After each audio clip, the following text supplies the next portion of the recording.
Welcome to the Patriotic Pulpit.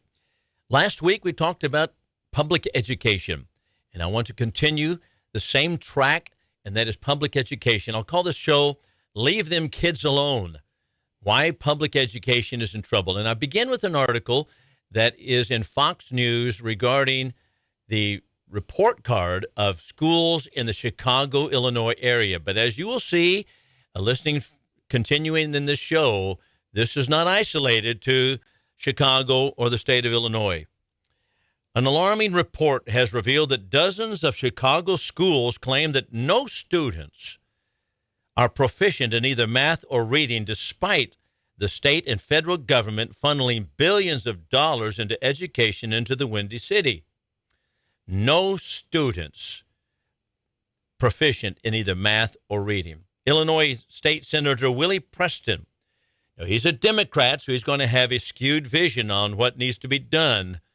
But he does say, and he's a father of 6, and he discussed this on Fox and Friends First, and how parents and lawmakers can help the city and the public education. He said, government is not the anthem for all things. That's what he told Griff Jenkins. I think that we have to re-engage parents, have parents actively take a role inside the schools when they can be. But in addition, we need to make certain that we spend our money in the right way as it pertains to our children's education. Now, let me make a comment here, and I want to underscore the point. We need to re-engage the parents. Now, he, of course, is treading on thin ice for the Democrats, socialists, and many Republican socialists in our Congress and state level and at the federal level, because they believe exactly that parents need to be pushed aside, sidelined in education, and not re-engaged. So he is already in trouble with his fellow Democrats. Wire reports, or rather Wire Points, released the findings that stem from a 2022 data from the Illinois Department of Education that indicated that in 55 Chicago public schools, no students, none, not one, were reported proficient in either math or reading. There were 22 schools that had no students who could read at grade level. Another 33 schools claimed that no students can perform math at grade level. Statewide, there were 53 schools that reported no students proficient in math. Another 30 schools reported 0 students are able to read at grade level. So here's where the Democrat gets off on thinking about what we can do to remedy the problem. He sees the problem, and so the Democrat Willie Preston, makes this statement. He says, the problem is, and he blames it on the pandemic. And he said, given the virtual and remote learning that students were forced to participate in, he said, that's the problem. Goes on to say, I believe this is something that is a byproduct of some of our policies that we were taking during COVID.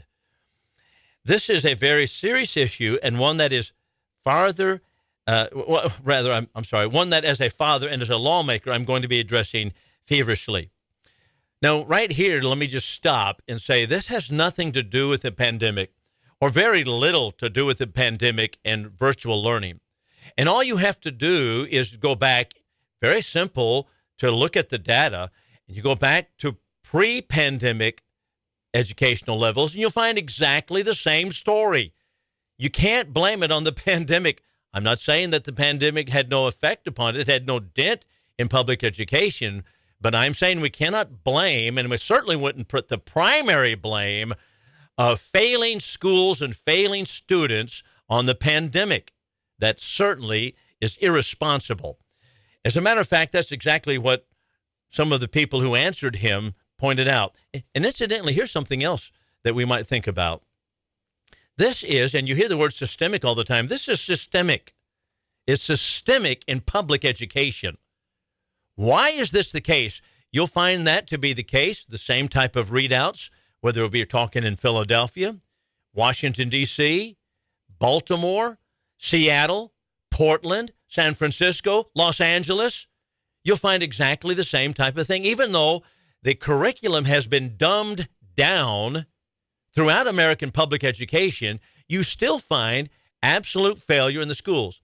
I remember an article that Walter Williams published about, I guess it was 7, 8, 9 years ago, and he talked about the public education in Washington, D.C. And the interesting facts that he brought to light were the following. Number one, the Washington, D.C. schools were the worst in the country. 0 students proficient in math and reading, just like we're reading in Chicago today. At the same time, you know what public educators want to say? Well, we need more money. We need more money. We need more tax money. That's just exactly the wrong answer. As a matter of fact, Washington, D.C. schools received more money per student than any district in the entire nation. And yet, no students were passing. So what's the answer? Is it more money? No, it's not more money. There's something else behind it, lurking behind it. So this fiscal year alone, going back to Chicago now, Illinois allocated $9.4 billion to the Chicago public schools. And the federal government allocated another $1.8 billion to the school system through the American Rescue Plan. Now think about this. This is the American Rescue Plan sponsored by the Democrats headed by Joe Biden. American Rescue Plan. What we need to rescue America, more money. That's their answer. That's the Democrat answer to everything. And the more money you throw at it, the bigger the problem grows. Go figure. What's the problem? It's not about lacking money. So despite the gravity of that report, Preston argued that teachers cannot be the only scapegoat, and I appreciate him for this, for the tremendous achievement gap in the classroom. I don't know that it's fair to lay all this at the feet of teachers. I think there are other factors, Preston said. There are a lot of children that are facing homelessness that are not attending classes regularly. There are a number of factors in addition to that, and a lot of these children are coming from poverty-stricken communities. I don't argue that that affects the grades as well, that poverty-stricken communities and homes that are in poverty, that affects it. But that is really not the key to the answer. No, the answer is a little bit deeper than that, and it's more simple, actually. So Preston said he's hopeful that Chicago will reverse the trend and start appropriating tax dollars the right way. See, it's all about money, how much money we can appropriate. And so the poverty-stricken communities, once they answered, give them more money. That is absolutely the wrong answer. What is the answer? The answer goes back to the philosophy of education. What is education about? What should it be about? Whose occupation should it be? And how is education, or how should it be organized? Let's think about all of that for just a moment. Now we're turning attention to a Christian worldview. Now I want you to think about a Christian worldview. The Bible teaches that God has authored 3 different institutions. 3 of them. Number 1 is the home. Genesis chapter 2. For this cause a man shall leave his father and mother, cleave unto his wife, the two shall become one flesh. Genesis 2:24. And it's the home, the father and mother, that have the responsibility of raising children. Ephesians chapter 6 and verse 4 in the New Testament. Fathers, provoke not your children to wrath, but nurture them in the admonition of the Lord, the teaching or the instruction and the admonition of the Lord. This is the responsibility of parents to raise children. That's number 1 institution is the home. Number 2 institution is the government. Romans chapter 13 in the New Testament shows us what the role of the government actually is or should be. And in verse 3, beginning in verse 3, Paul, the writer of this passage, tells us, rulers are not a terror to the good work, but to the evil. Would you have no fear of the power? Speaking about government power here. Would you have no fear of the power?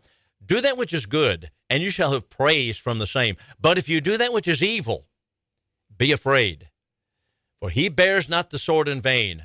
He is a minister of God to thee for good. Who's the he? That's the government is a minister of God to thee for good, and he bears not the sword in vain. That's a reference to capital punishment. The government's role, according to God, is simply to keep the peace and an orderly society by punishing evildoers, punishing the wicked, and encouraging those who do right. That's the only thing. That's the government's job. That's the government's role. That's how our founding fathers saw it, too. Why do you suppose they saw it that way? Because they had a biblical worldview. I said there were three institutions, and the third one, of course, is the Lord's church, established on the first Pentecost after the resurrection of our Lord in Acts chapter 2. And it is the church of our Lord Jesus Christ, this institution that God established. So we have three different institutions that God established. Now, the main question I want to ask here is the following. And then after this, we'll go to break. I'll let you think about it during break. Which institution is it that education is an adjunct of? Does it fall under the home? Does education, public education or any kind of education, does it fall under the home and the obligations of a home? Does it fall under the obligation of government? Does it fall under the obligation of the church? That is in public education. So with that question, we'll go to break. We'll come back. We'll talk about the answer to it and where we have gone wrong in public education. Back in a moment. All right, we thought about it. The home, the government, or the church. Where does public education fall as an adjunct of or a part of it? Under which of those headings? Well, it falls under the home. Public education or education is an adjunct of the home. Now, someone might point out, well, the church is to educate also, and that is true. The church is to be edifying, which means teaching. People are to be learning the Word of God, and that's exactly what the church is to do. But as far as public education, we're talking about mathematics, science, history, all of those things, they are to be taught by the home. The Bible shows us from beginning to end, it's the responsibility of a mother and father to teach the children. For example, in Proverbs chapter 22 and verse 6, train up a child in the way he should go, and when he is old, he will not depart from it. Or Deuteronomy chapter 6, here we have what is called by the Jews the Shema. That is, hear, O Israel, the Lord our God is one Lord. Thou shalt love the Lord thy God with all of thy heart, with all of thy soul, with all of thy strength. And these words which I command thee this day shall be upon thy heart, and thou shalt teach them diligently unto thy children. Thou shalt talk of them when thou sittest in the way, or in the house, when thou walkest in the way. You shall, when you lie down, when you rise up, you shall write them for a sign upon thy hand, they shall be frontlets between thine eyes. That would be signaling all the time. You're to be training your children in the way they should go. And that's exactly what Deuteronomy 6, verses 4 through 9 is all about. Ephesians chapter 6 in the New Testament, we have exactly the same thing. Fathers are to train children. Fathers, you notice that's the fathers. That's the responsibility of the home. Education, public education, is an adjunct of the home. In other words, parents have hired schools to train their children in the way that they should go. But what has happened? What's happened? Well, you know very well what's happened, and that is they've kicked God out of the classroom many years ago. But also they've changed the philosophy of education, and to whom do the children belong? Now, with that in mind, I want to turn attention to an article that appeared in the Washington Free Beacon. And this is called, and that's after which I call the show, called Leave Them Kids Alone. Now, this is actually a book review, and the book is called Stolen Youth, How Radicals Are Erasing Innocence and Indoctrinating a Generation. And the article is written by Alex Nestor, Washington Free Beacon, and is published March 12th this year. Now, here's how the article begins. Now, I've set all that up earlier just to introduce this particular article. And I want you to listen what is stated by this public educator in the state of Arizona. Now, we've gone from Chicago to Arizona, and what is stated by this educator. A teacher testified, reads the article, before the Arizona State Senate Education Committee earlier this month and claimed that she and her colleagues knew better than parents what books belonged on school library shelves. And she said, I have a master's degree. What do parents have? Well, you talk about arrogance. Arrogance gone to seed. Wow. Now, in the video that is now circulating on Twitter, this educator stated, the purpose of public education is not to teach only what parents want students to be taught, but it is to teach them what society needs them to be taught.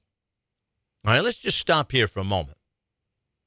Number one, the crass, hysterical idea, hypocrisy, and arrogance that goes into this statement to say that we know better than parents what needs to be taught. That is absolutely astounding, but that's exactly what many public educators believe, that they know better than parents what's good for their own children. You think about that for a moment.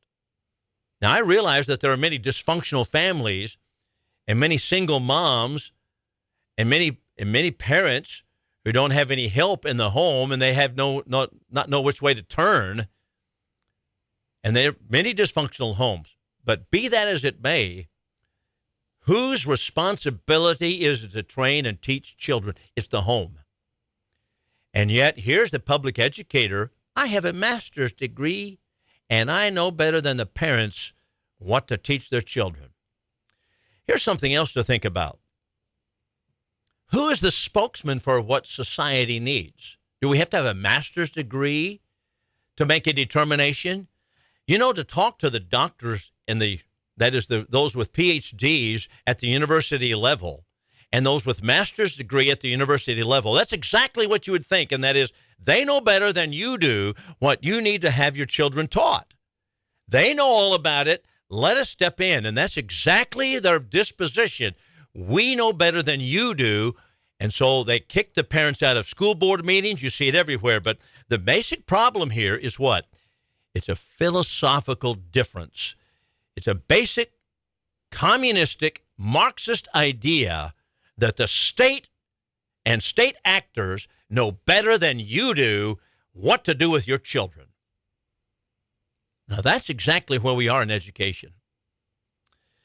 Well, let's just carry that out a little bit further. Let's just take her statement here. I have a master's degree. What do parents have? That's a good argument to cause parents not to be able to vote, isn't it? Let's just let those with master's degrees, because they know what society needs to be teaching, and they know what society needs better than parents do. So let's let the parents back away from voting, keep them out of the voting booth, so only those with master's degrees and doctorates can vote. How do you like that? No, the Democrats are not going to like it because, after all, their sugar stick is the people on the welfare roll that receive so much money from taxpayers, which is really theft. It's legalized theft, taking money from my pocket and putting it into Eric's pocket, who's sitting across the table, by government force. That is theft. And Democrats love government theft, and so do many Republicans. So they're not going to want to say, no, you can't, you're not going to vote, you people down here on the bottom. You can't. No, they're not going to say that, but that's the logical outcome of what this teacher had to say. I have a master's degree. We have higher education degrees, and we know, and you don't know. I tell you, this society, boy, we are upside down, aren't we? So parents become sidelined, for example, on the onset of the pandemic, and parents began raising concerns about the long-term impacts of the lack of education or video education for the children. And because of their concerns, they were branded as racist bigots for wanting schools to reopen. That's exactly what they said in Chicago. The Chicago Teachers Union said, well, you want the schools to reopen? You are a bigot. You're a racist bigot. Well, look what's happening in the Chicago schools as well as elsewhere. Now, there is a silver lining. This is from the article.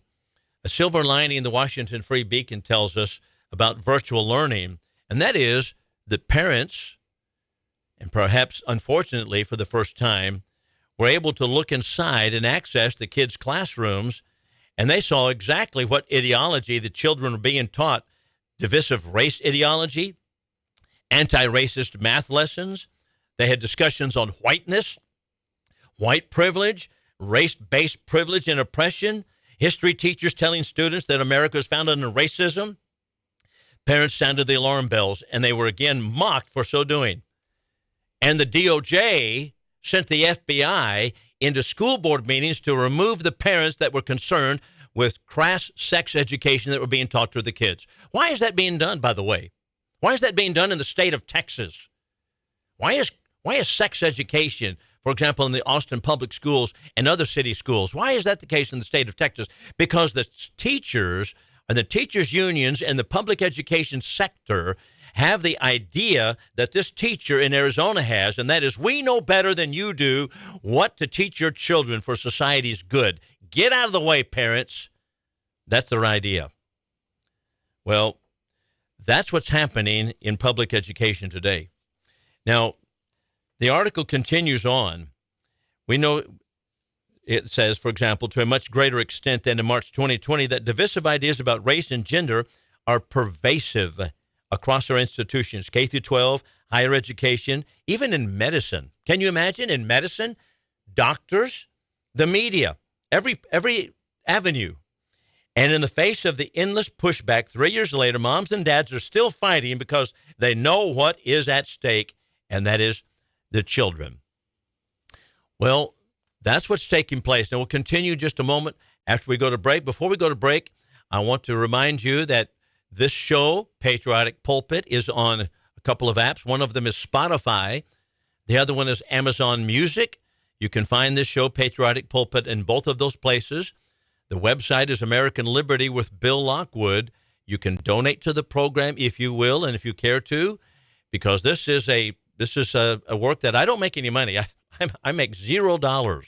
Matter of fact, I redline it. So I make no money. And it's not going into my pocket. So it's my own labor. That's all and I'm not paid for it. So if you care to donate, happy to have you. If not, that's fine too. Now, my articles, you can find my articles on the News Talk 1290 website, which is newstalk1290.com. Articles, and you can go there on the news page, and it has articles by Bill Lockwood. You'll see several of them. Not only so, but you can also find my material on iowaparkcoc.org. That's Iowa Park. COC stands for Church of Christ. Iowa Park, Church of Christ, iowaparkcoc.org. And you can find articles that I've written, papers that I've written, sermons that I've preached, just reams of material, much more than you can find regarding my radio show. So all of that, that's how you can access me. You can email me if you wish to. You can find all of those links on those particular sites. So, all right, when we come back, we'll talk more about leave them kids alone. What's the problem in public education? Before continuing that article in the Washington Free Beacon, which has a lot more in it, we'll just notice a couple of other things in it. Before I notice that, back to the Fox News digital article, and I made a statement earlier in the first block here regarding what the teachers, or what the teacher union, rather, in Chicago said. And here's their statement. They put out this statement, and I want you to listen to it carefully. As 2022 academic scores were reported last fall, Chicago Public Schools saw that, by and large, our scores were consistent with other large urban districts. All right, so what's the argument here? Well, hey, yeah, none of our schools are passing. None of them are meeting the grade. None of our students are sufficient in math and science, or math and reading.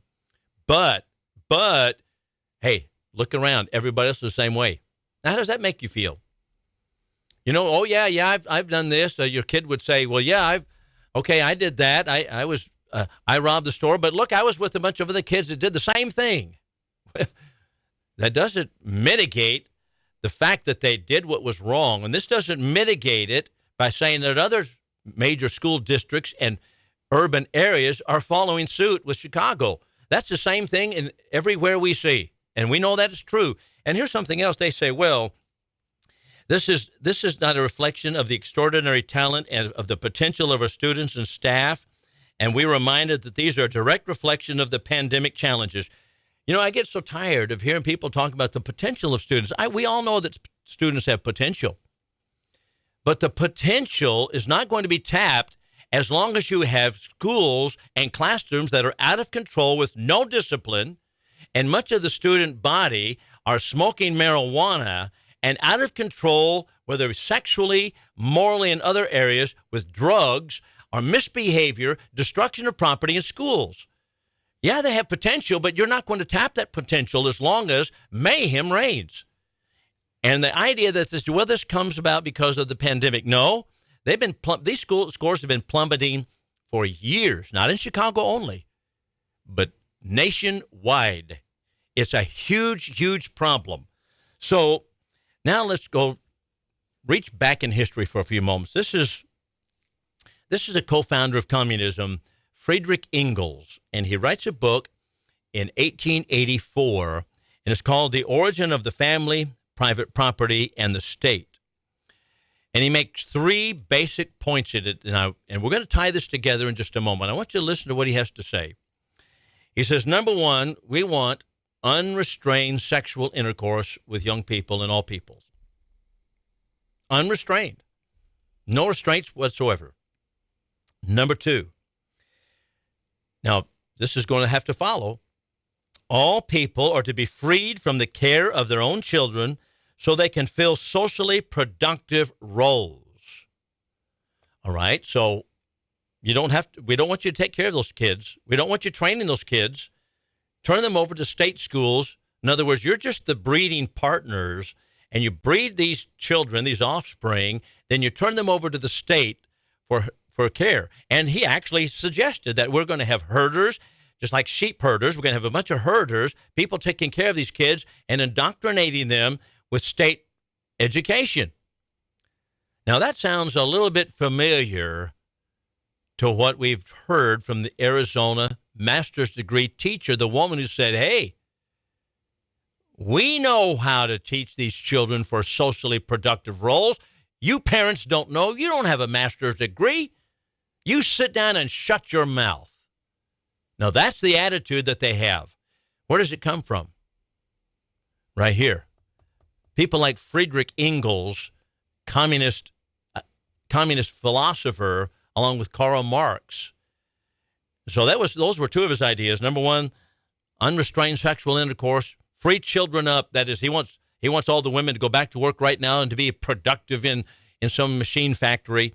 And then number three, you need to recognize, he says, that marriage is a recent invention. It was only invented by greedy men in order to protect their private property. Now, that's the idea of communism. That's the idea of socialism. It's a Marxist worldview. That is now dominant in many universities. That's the idea. So, now universities are teaching that kind of nonsense and that anti-God, ridiculous material. What do you think that people are getting their master's degree so that they might be able to educate your children? Oh, they're going to those schools, and they're learning from Marxist professors.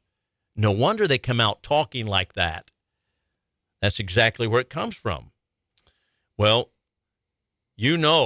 obviously you can see immediately we have three institutions. Which of those institutions is it that education is an adjunct of? Public education? Of the home. But what have we done here? Friedrich Engels, Karl Marx, and the Marxists and our the professors of sociology, psychology, the professors in academia, all of them tell us that no, education is an adjunct of the government. Government. That's why they're government schools. That's why there's a Department of Education. It's a government adjunct. Do you see what's happened, people? Ladies and gentlemen, they've taken the children away from the home and put them in the government. And government schools are responsible, I should say, for what's taking place. And so with that in mind, consider what the Free Beacon article tells us regarding education.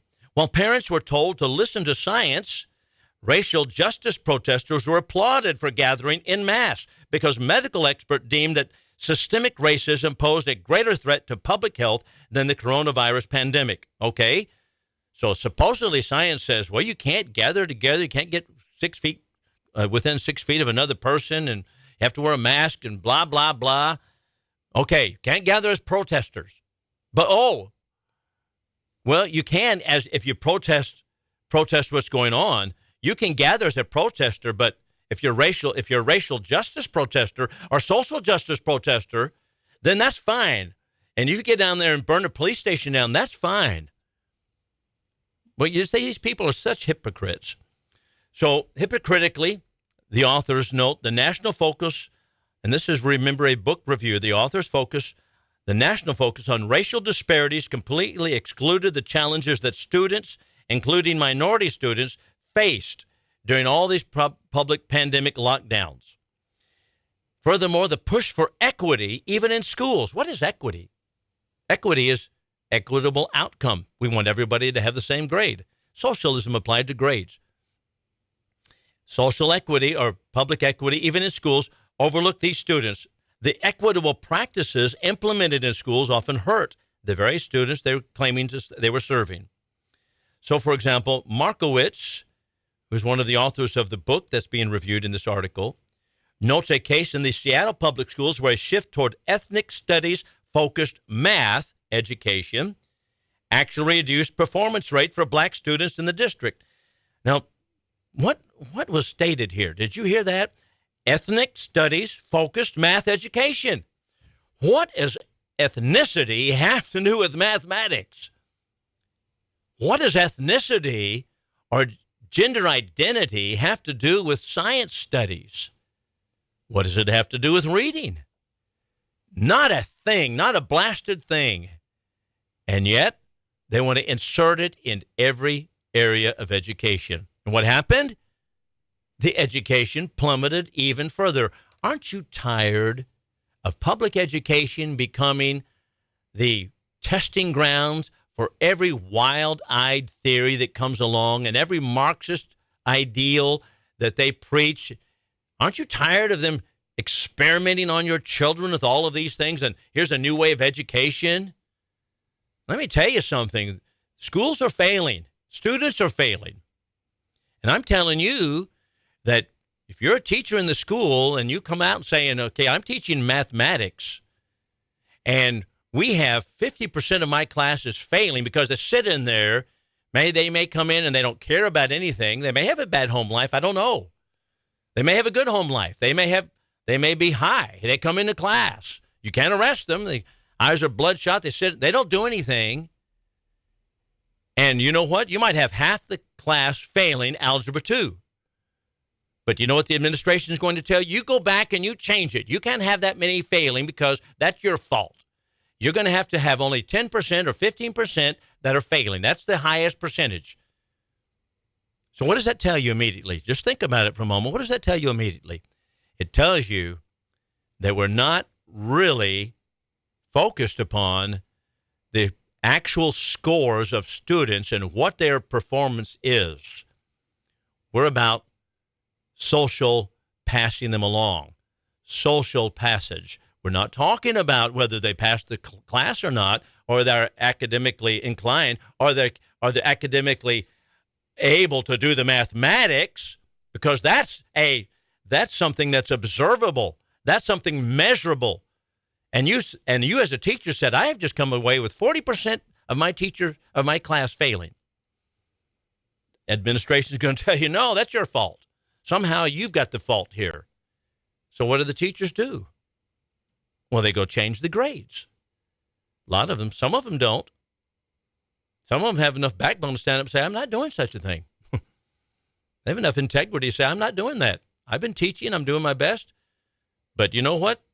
I'm not changing the grade. Some of them change the grade, say, okay, well, I'll go back and he's got a 50, but I'm going to give him a 70, and he's got a 55, I'm going to give him a 70, and there you go. That's what's happening. Well, the Washington Free Beacon. After witnessing what is happening in schools, parents and some reporters outside of the mainstream began uncovering divisive race and gender ideology in other institutions as well. For example, the Disney Corporation. Prime example. Last year, its executives admonished the passage of Florida's Parental Rights in Education bill, which banned classroom discussions about sexual orientation and gender identity in kindergarten through third grade. Now, I would come back and I would amend that particular line. It's not sexual orientation. It's sexual preference. Sexual preference. It's not orientation. That is propaganda that the homosexual network pushes upon people. It's sexual preference. It's sexual choices that people make. People are not born homosexual. But they put orientation out there to brainwash the American public to say that you're born that way. No, you're not born homosexual. But that's how I would change that particular line. More disturbing was a subsequently released video in which a producer touted her not at all secret gay agenda, which included adding queerness in children's movies wherever she wanted, and no one was going to stop her. And even worse, activists have embedded race and gender ideology into the field of medicine. Can you believe it? In the field of medicine? What does science, I asked the question earlier, have to do with gender and ideology and gender and race? Well, medical schools now require applicants to submit essays about their experiences with implicit bias or their dedication to social justice-focused political activities. What have you been doing for social justice lately? That's how we're going to admit you. Or equitable patient care. America's future doctors are being selected because of the commitment to equity, not academic ability. Well, I'll tell you what, when I have someone operating on me and taking care of me, I don't care whether they believe in equity or outcomes-based education or gender ideology. I want excellence, and you do too. But we're going to lose all of that because this is the way our country is going. All right, we'll be back in a moment. I have two books in front of me. I want to read an excerpt out of each of the books just to illustrate and underscore what we've been talking about as far as why public education is in serious trouble.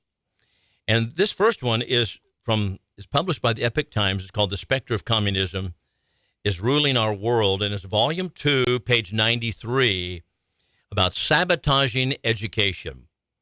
And here's the paragraph.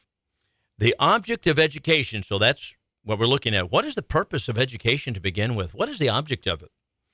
Is to maintain humanity's moral standards and preserve its divinely bestowed culture. And that's an interesting line, divinely bestowed culture. Culture refers to religious presupposition. The word culture has a root word of cult, which means what are the religious presuppositions below the culture? Every culture has religious presuppositions at the bottom of it. So to maintain a divinely bestowed culture, it is the means, education is the means, by which knowledge and craftsmanship are imparted to people socialized. Let's get along with one another. Traditionally, the well-educated respect heaven, believe in the divine, seek to follow the virtue of benevolence. They possess extensive knowledge of traditional culture as well as mastery over one or more trades. Dedicated to their vocations, they believe in treating others with kindness. They serve as pillars of society, the national elites, the guardians of civilization. Their extraordinary character and behavior earn divine favor and blessings. I'm reminded of the passage in Proverbs chapter 1 and verse 7, where it tells us the fear of the Lord is the beginning of wisdom, but fools despise wisdom and instruction. The fear of the Lord is the beginning of wisdom. Fear of the Lord, that is respect for authority, is the beginning of learning. That's the beginning point of wisdom.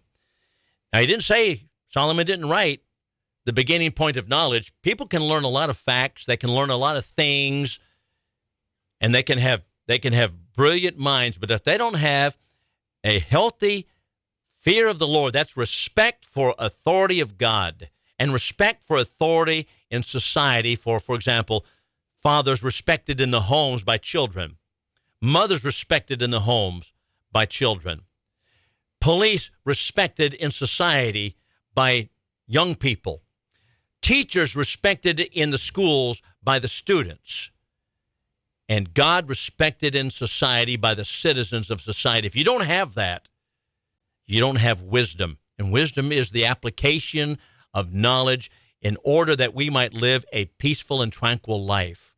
And so that's a great statement that the Specter of Communism book put out. And the purpose of education, the very purpose of it, the reason that education exists is simply that we might have a peaceable, godly society. That's the object of education.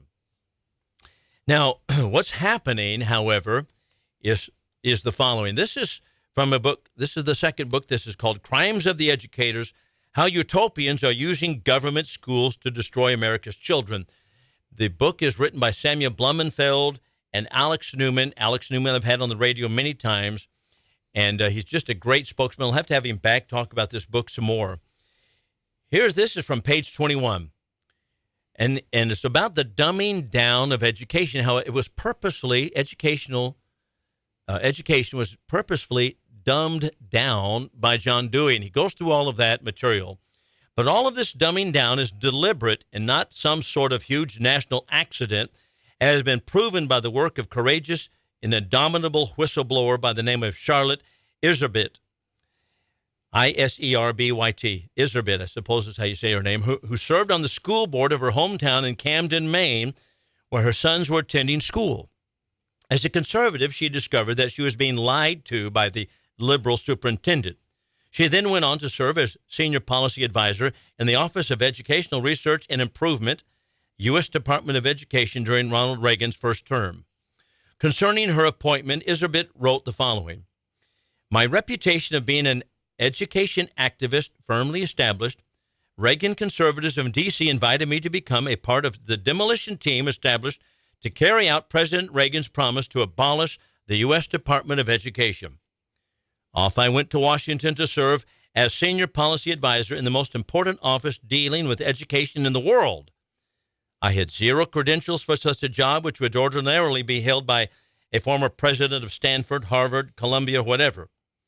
Had I not been plopped into that job, I would never have had access to all the incredible documents, ones dating back many years and ones outlining the present restructuring of education.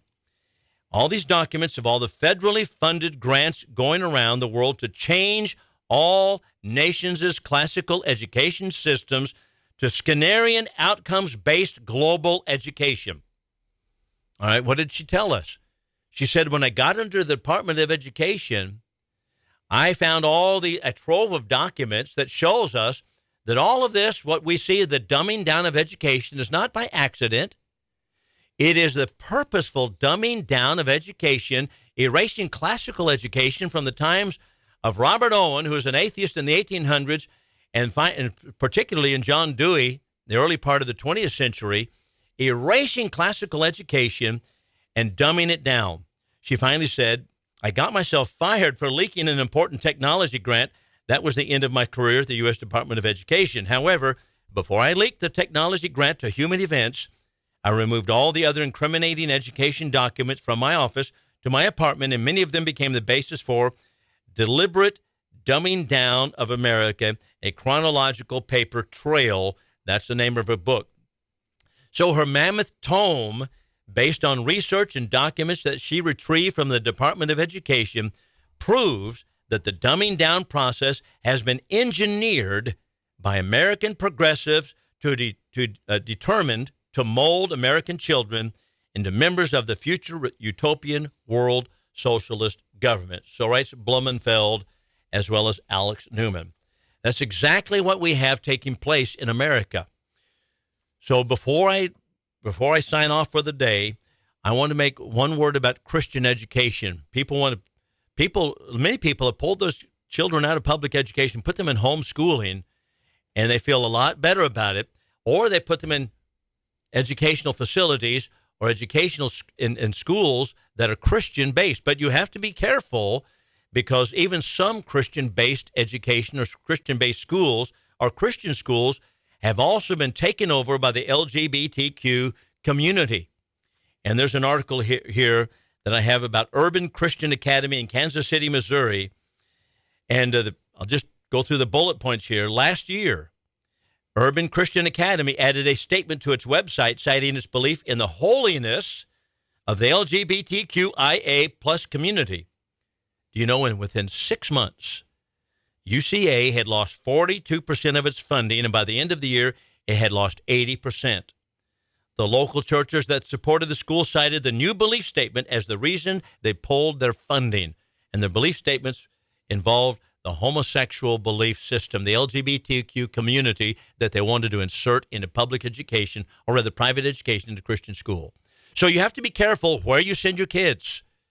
We have in Wichita Falls a great Christian school, Wichita Christian School. It's a great school, has Christian-based education. You ought to check it out, Wichita Christian School. It is Bible-based. It is solid, conservative, run by great Christian people. So there are options that people have for what the failing public education system.